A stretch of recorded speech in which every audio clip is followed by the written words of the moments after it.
Hi, good afternoon. Welcome, everyone. I'm Debra Sheldon, Vice President of MAHA Institute. Thank you all so much for being here. What a week it's been. Monday was a really powerful day. In fact, it seemed the most powerful man probably in the world, the President of the United States of America, really smashed open the Overton window. And it seems, yeah. And it seems that broke the spell. And that is thanks to many of you who are here and to many millions more who aren't, who championed this movement. In the streets, in school board meetings, in town halls, at farmers markets, county fairs, the ballot box, and in your own homes. The usual suspects in public health and the fact checkers who intentionally concealed the truth and silenced challengers have lost their moral authority. That authority has been returned to the people, to those who have been gaslit for decades, to the mothers and fathers who protect and love and care for their children, to the dissident doctors and scientists who are motivated by truth and discovery, to the public servants who show up every day to get to the bottom of our public health disaster, and to the millions of Americans who continue to stand up courageously for what is good for our children, our families, and our country. And yes, we do have definitive evidence that vaccines cause harm. When the vaccine manufacturers were given liability shields, a vaccine injury compensation program was set up by our government, and it has awarded tens of billions of dollars since its inception in 1988. And my understanding is that's only for adults. Most of the children who were injured have not received any compensation. But no amount of money can truly compensate for the harms done. No vaccine or other drug for that matter is safe until proven otherwise. Show us the proof. The burden is on showing us the proof. Every year that the vaccine schedule continues unchallenged, we sicken and harm more and more children. And when there's even a shadow of a doubt about whether or not something causes harm, we have the right. We do. We have the right to make that choice for ourselves and our children, full stop. Babies shouldn't be sacrificed at the altar of Big Pharma to take one for the team. We must call for an end to all mandates and all forms of coercion. And now that the facts are clear, we need to begin the healing process as well, and tending to the serious and often unmet needs of those who've been harmed. I know that many of you who are parents in the room who have children who've been harmed by vaccines and who've been on the front lines of advocacy for decades want nothing more than to not have this happen to any other family or child or parent. And I'm so grateful for your presence today and for your voices throughout the years. Thank you so much.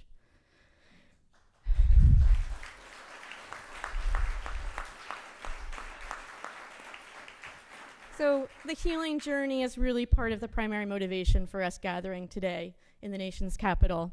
We are so fortunate to have a President and Secretary Robert F. Kennedy Jr. who are clearly champions for truth and for listening to people who know firsthand. So thank you to each of you for being here. I want to really thank the panelists who've come from across the country to join us today, many of the leading experts in this field. I want to thank the MAHA Institute team, James Lyons Weiler, Maddie Garvey, Patrick Carriel, Justin Santopietro, and Noel Callahan, who are with us today.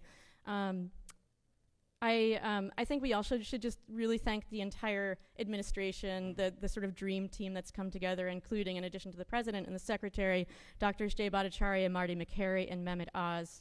And to all of the public servants, many of whom I think are here today, who've joined us in this fight.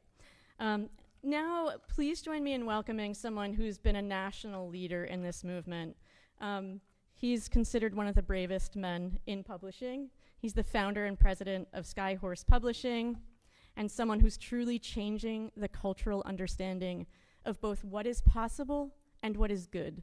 He's the co-founder and co-chairman of the board of the MAHA PAC, which used to be American Values 2024, which supported Robert F. Kennedy's presidential campaign, and the president of MAHA Action. Please welcome Tony Lyons. Thank you. Thanks, Tony.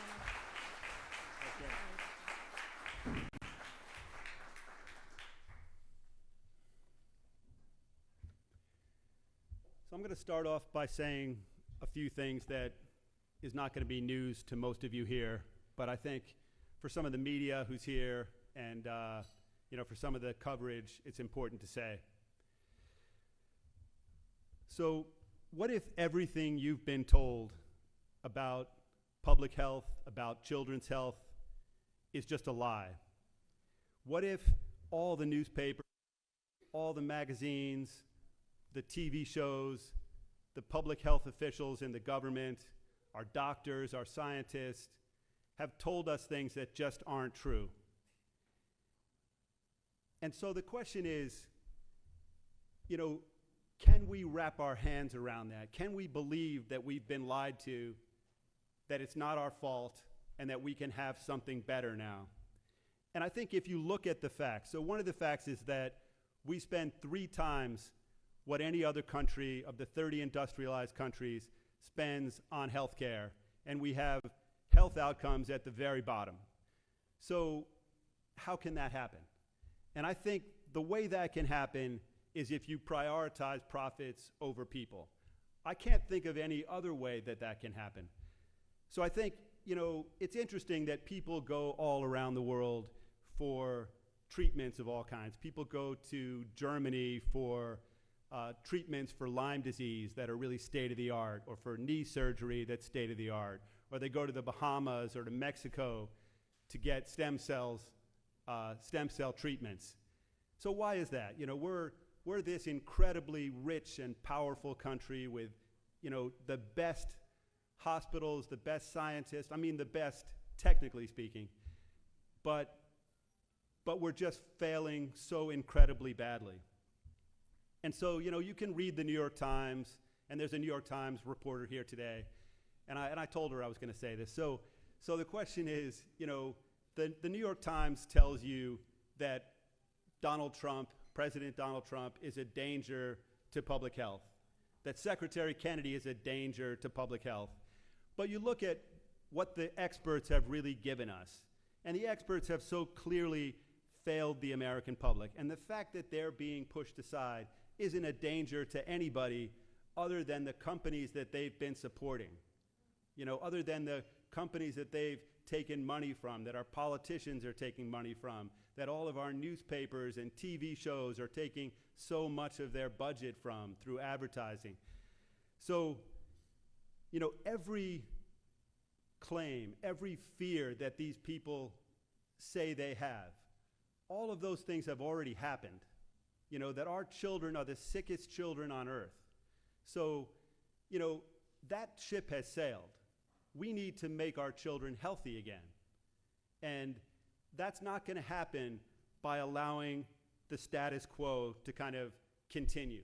So we want somebody to shake up the status quo. We voted for somebody who would shake up the status quo. And we, as Americans, have the right to have that done.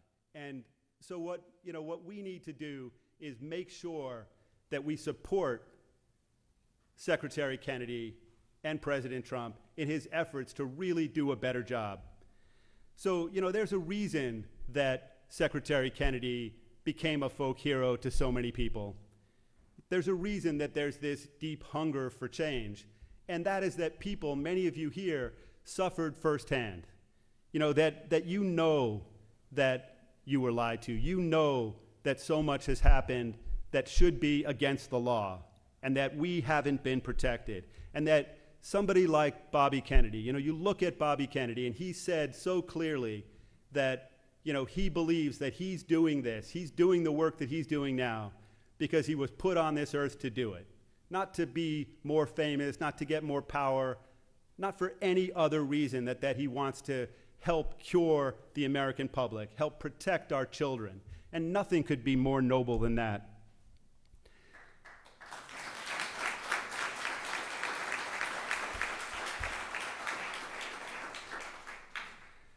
So during COVID, they took away our freedom. They took away our right to question anything.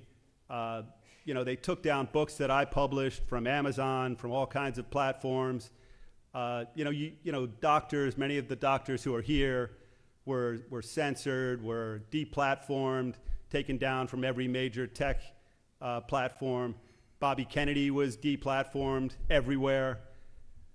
And, so this country claims to be a country that is proud of its freedom, but we took it all away. And we've taken it from our children, too, because when you have autism, you've given up a lot of the freedom that you have. Because if you don't have a healthy body, you can't have a healthy and free mind. We all know that,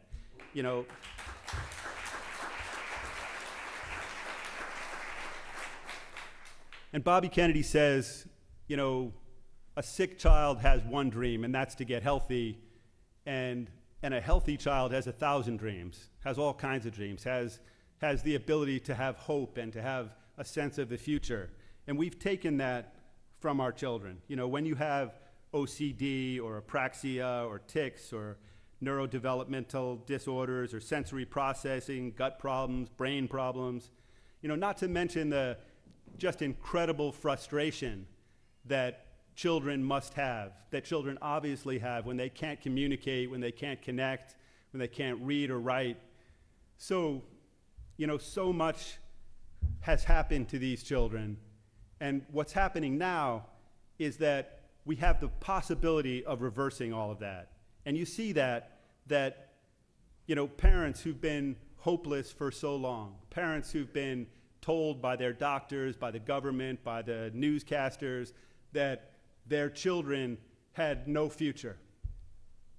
That they're starting to see, many of them did, that hundreds of thousands of sort of MAHA warrior moms fought through it all. And even though they were told it was hopeless, they tried every possibility, just heartbreaking, hundreds of different things, emptying their bank accounts to help their own children. But, what we're seeing now is that these children's brains are intact, and that there's the possibility, there's the hope now that they can make real recoveries. And we're seeing that through things like Spelling to Communicate.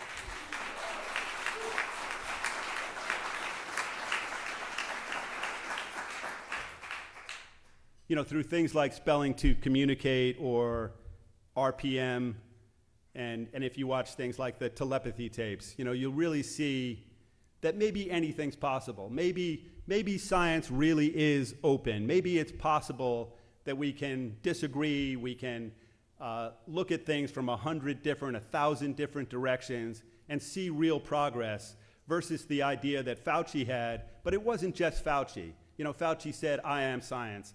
But that really has been even the New York Times, even every major newspaper, even all of the media in the country have really been on the side of saying that science is done, that there are a bunch of experts, they know everything, we shouldn't question them, we shouldn't change a thing. So we all know that autism can't be genetic, even though we're told, and you can read everywhere, that it is genetic. But, as everyone in this room knows, genetic changes at this level don't happen in one generation. You don't go from 1 in 10,000 to 1 in 31. It just can't happen. That's real science. So, and that's different than the corrupt corporate science that's taken over this country. And you look at, some of the, there's a Dr. Horton who was at one of the major journals, I think The Lancet, and he said that as much, and this is 10 or 12 years ago, maybe longer, he said that at the time as much as 40% of peer-reviewed science was just corporate corrupt science, that it was just science that was bought and paid for to protect corporate profits. And I'm baffled that Democrats don't see that, because you look back historically and they really pointed towards corporate corruption taking over everything. And then at some point they just began to think that every pharmaceutical company, that every big food company just, wouldn't do something like that. We all know that isn't true. We know that the level to which they would sink to increase profits is just almost unimaginably low, that they would poison our children, poison everybody in the country just to make more money. That, you know, in some of the big trials, you see comments from senior people at these companies who basically say, it's not our job to look at whether the products that we create are safe or not. And so we have so many products from every different area, everything in our lives that are delivery mechanisms for toxins. It's just a toxic world, impossible to escape now. But, you know, the truth is, we can do much better. We all know we can do much better. And now, finally, for the first time, maybe in the history of the United States, we have a government, an administration that's in place that is willing and able and has already started to put through just really impressive reforms, sweeping changes. We need them, and they're coming, they're here. And I think, you know, the lady from the New York Times who I was just talking to, she said that she's reading and that she sees there's a lot of discord in the MAHA movement. And I was thinking, you know, that's interesting that would be a focus. But the interesting thing about that is that there's always going to be a lot of discord and disagreement between people who are thinking, between people who are open.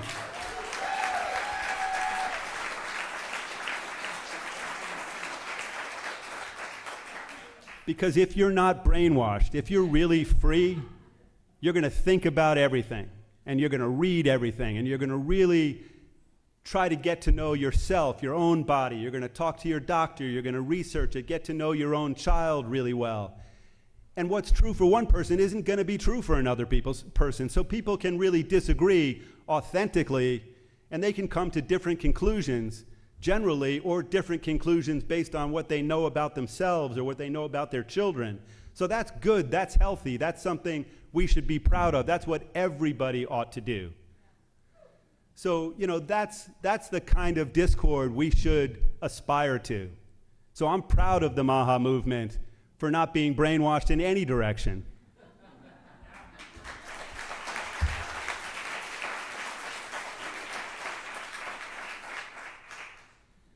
So what happened Monday was shocking in a lot of ways. Not the ideas that were expressed, but the idea that a president of the United States would actually just for a moment forget about all the special interests, all the people who are going to write hit pieces, and yes, in the New York Times and many other places, and all the people who are going to come down on him because these companies are not going to give up billions and billions of dollars of profit just because there's a different president, just because there's Secretary Kennedy at HHS. So, you know, what would you do if you had no sense of morality whatsoever, if your only goal in life was to make more money, and if you didn't care that you poison people? What lengths would you be willing to go to buy everything, to try to brainwash everybody, to try to set up a system that made it look like the sincere, the honest people really trying to do good things in the world, like Secretary Kennedy, are really the ones you should be afraid of? I mean, if that's not a 1984 moment, I don't know what is. You know, that there's this sort of crazy reverse psychology going on, that everything was great, you know, that these big companies are just, you know, all sitting around thinking about how they can make the world better for us. So, you know, anybody who believes that, you should question their sort of logic and their thinking. But, you know, I kind of want to come back to the fact that it's not their fault. It's not any of our fault, because the techniques that have been used by these companies are state-of-the-art techniques that everybody in America has been lied to, manipulated, you know, and that this is the unwinding of that. And the unwinding of that is going to be painful. And, you know, if you watch the movie like The Insider that had to do with what the tobacco industry was willing to do to keep its profits, you know, to go up against everybody, so that you had articles in major newspapers saying, you know, maybe menthol cigarettes are actually great for your health. But then, you know, they were very hard to take down. And if some key people, if the star of that movie, and it's a true story, wasn't willing to stand up, wasn't willing to risk his life, his reputation, his family, his connections, all the money that he ever earned, you know, we wouldn't know that cigarettes cause cancer. And the same kind of thing is true now. That I believe that if you look at the facts, it's impossible to conclude that there's no connection between vaccines and autism. I don't think that can be a logical conclusion, that if you look at what the vaccine court has held time after time, in case after case, when they've paid out, like you said, Deborah, relatively small amounts of money to children. But if you look at what they compensate people for, many of those things are symptoms that are part of the basket of symptoms that go into an autism diagnosis. So there is a connection there, obviously. And then you look at, you know, are vaccines safe and effective? And everybody's heard that, and everybody believes, well, to an extent, everybody up until recently, statistically speaking, you know, 95% of the population, something like that, believed what they were told day after day after day. Vaccines are safe and effective. But, you know, as you'll see from Gavin DeBecker's incredible book that you can all have a free copy of, called Forbidden Facts, you'll see the story of where that came from. And it's the Institute of Medicine. And you know what else the Institute of Medicine told all of us? They told us that Agent Orange was safe. And they didn't just say that once. They said that over about 15 years, after convening experts from all around the world. Agent Orange doesn't cause health defects, doesn't cause birth defects, doesn't cause brain damage, doesn't kill people. That's what they said, and they said it and they repeated it time after time after time. So these people haven't been trustworthy, and now, and I'm going to keep on saying it, we have people in positions of power. We have, you know, Bobby Kennedy, Marty McCary, Jay Bhattacharya, Dr. Oz, and these are people who are sincere, straightforward, and are going to follow the science wherever it leads. And we in the MAHA movement might disagree with them, because that's what we do.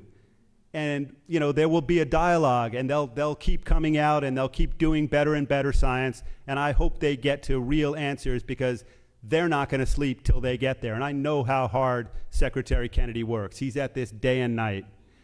So let's look at what President Trump said. So he said, don't take the Hep B on the day of birth. Why would anybody do that? It's a sexually transmitted disease. You know, that seems very logical to me. That doesn't seem anti-science. He said, take it at 12, take it at 15, take it at 20. What else has he been saying? He said a couple of weeks ago that we need real COVID vaccine science. He said, you know, I did warp speed, and I had this incredible victory of solving a problem that was given to me, which was to disseminate products to everybody in the country that all of the experts told me and showed me data that it would help people, that it would stop transmission, that it would stop you from getting COVID. So he said, well, if that's true, why don't you give that to the American public? Not in 75 years, not in, you know, the 50 years or the 25 years that they went to federal court to try to get the right to withhold all of this information. But President Trump said, give it to us right now. We have a right in this country to radical transparency. Why does a health organization, why does Secretary Kennedy's organization, why would they withhold anything from the public? I mean, they're not the CIA, they're not the FBI. This is public health, and we have a right to access to that information right away. So that's a major breakthrough, not mentioned in the New York Times or any other major newspaper as good news, and it's great news. What he also said was that, why would you give the MMR all at once? Why would you give any multivalent vaccines? Why not give individual vaccines? At the least, you know, we're just getting started here. We're going to do a lot of science, but why not do things that are obviously, low cost, high reward? And, what's the downside risk there? So I think that he and Secretary Kennedy and the whole team, they were very wise, very measured. And, what else did he say? He said, let's not have any vaccine with mercury in it. Seems like common sense, right? So, up until a few weeks ago, something like 20 or 30% of the flu vaccines given in the United States still had mercury in them. Just absurd. Why would that be? You don't have to be anti-vaccine. It doesn't make you anti-vaccine to say, hey, there are a whole bunch of different options. I don't want to put the one with mercury in my child. That's just logic. Same is true with aluminum. Why would you do that? No rational person would. So I think that what you're seeing is this openness to ideas that we desperately need and that I think is really going to change the country. And I think, President Trump said he wants to go back to a time when autism was 1 in 10,000. He wants to do better. He wants to make it 1 in 20,000. And I think, that should be possible. We have great scientists. We have so much money. We've actually made a lot of progress scientifically, but we're just not using it. That there's been this corruption that a small number of companies control everything that goes onto the market and everybody backs them. But we have so many people, and I've met a lot of them, who have new devices, new drugs, new ideas of how to help people, and they can't get it through the FDA or they can't get it through the CDC.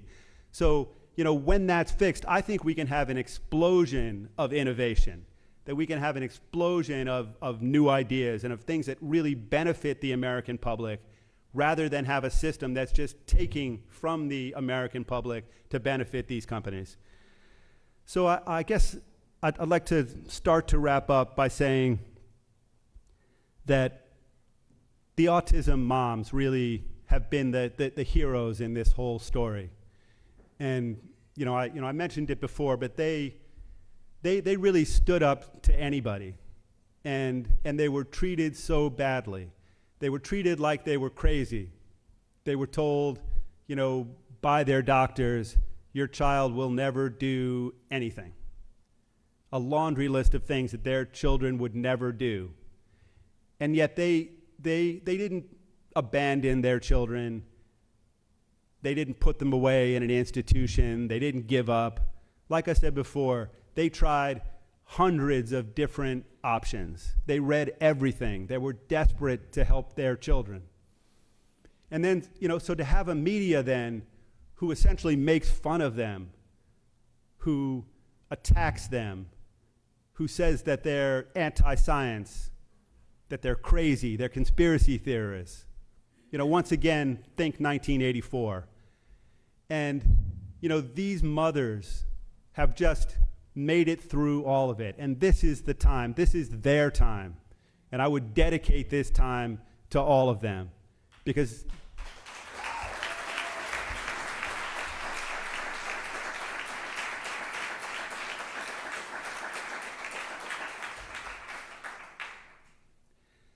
so I think that the announcement at the press conference on Monday, that we should all just see it for what it is. It's a first incredible step, and it shows the dedication that the president has. He's made it clear he's the MAHA president, he's the autism president, he really cares about this. If you look back historically, he's made these kinds of comments over 20 or 30 years.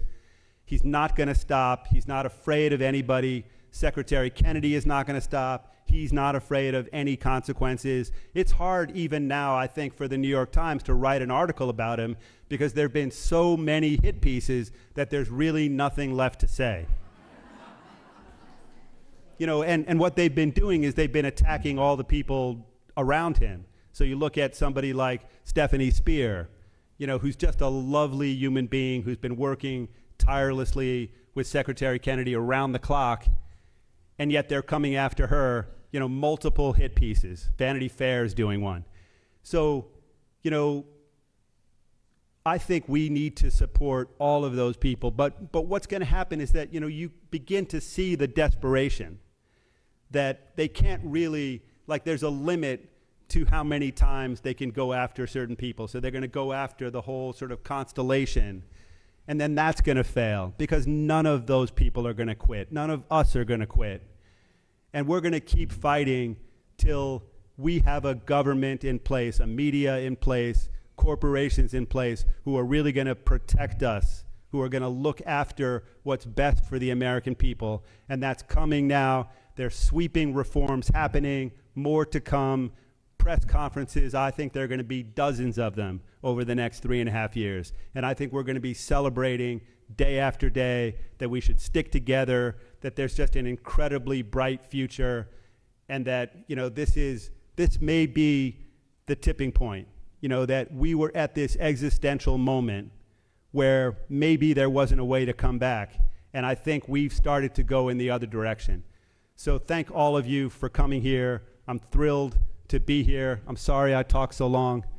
And, you know, thanks just for everything every one of you is doing.